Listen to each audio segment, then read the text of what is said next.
Victims Unit, a young black man was taken to jail because he was dating a powerful white man's daughter. He was 15, she was 15 when they started dating. He was 16 or 17. But as soon as he turned 18, the white man had him thrown in jail for being a pedophile. Now, another girl he liked, or supposedly liked, in his new job, in his parolee job, got killed. And he was framed for the murder. And the cops assumed that he was guilty from the beginning, even before they saw the evidence of his framing.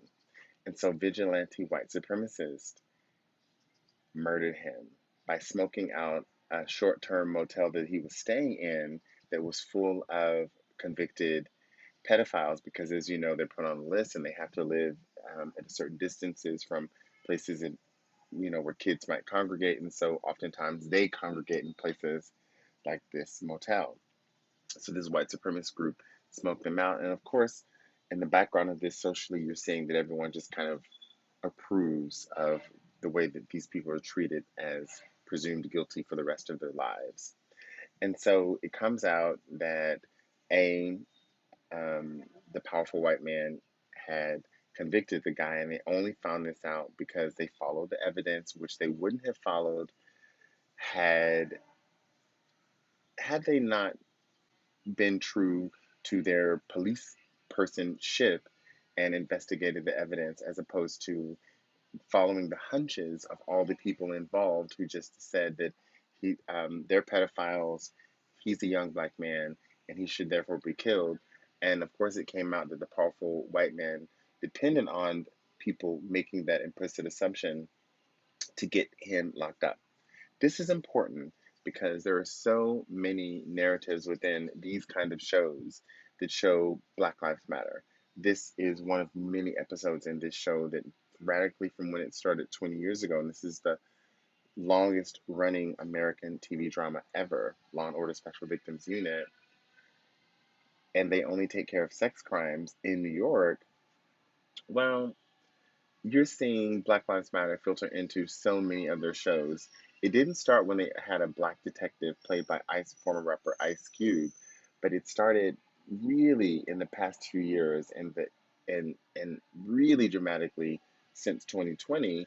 You see in every episode there's some aspect of Black Lives Matter, and by that I mean it's the police. So of course they're dealing directly with the first incidents that sparked Black Lives Matter, that is justice and Black people's ability to operate without police surveillance in the public space.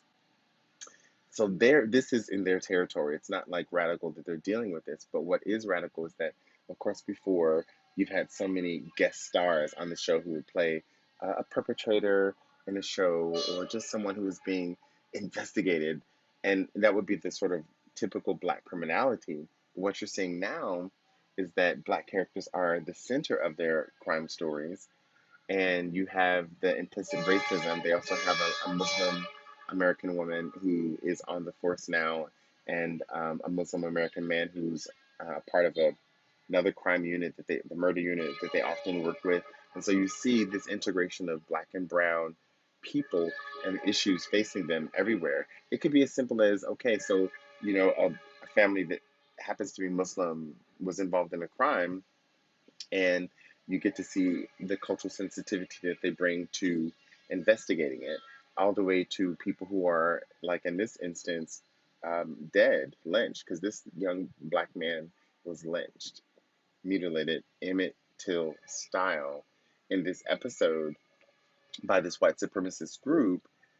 Not by this white supremacist group, but it was threatened by this white supremacist group.